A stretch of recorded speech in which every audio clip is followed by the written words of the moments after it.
vosaltres sabeu la península Ibèrica, que és part d'Espanya, allà hi ha uns bàrbars que es diuen els visigodos. Però a les Balears no. A les Balears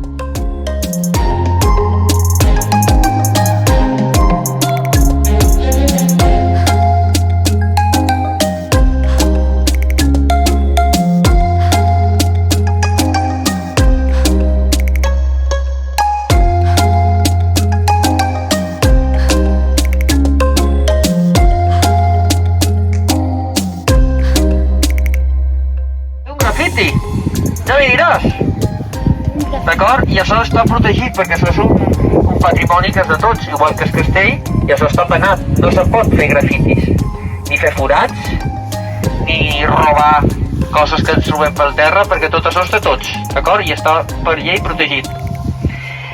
I a més costa un munt, però jo... Vale, aquí hi ha un punt.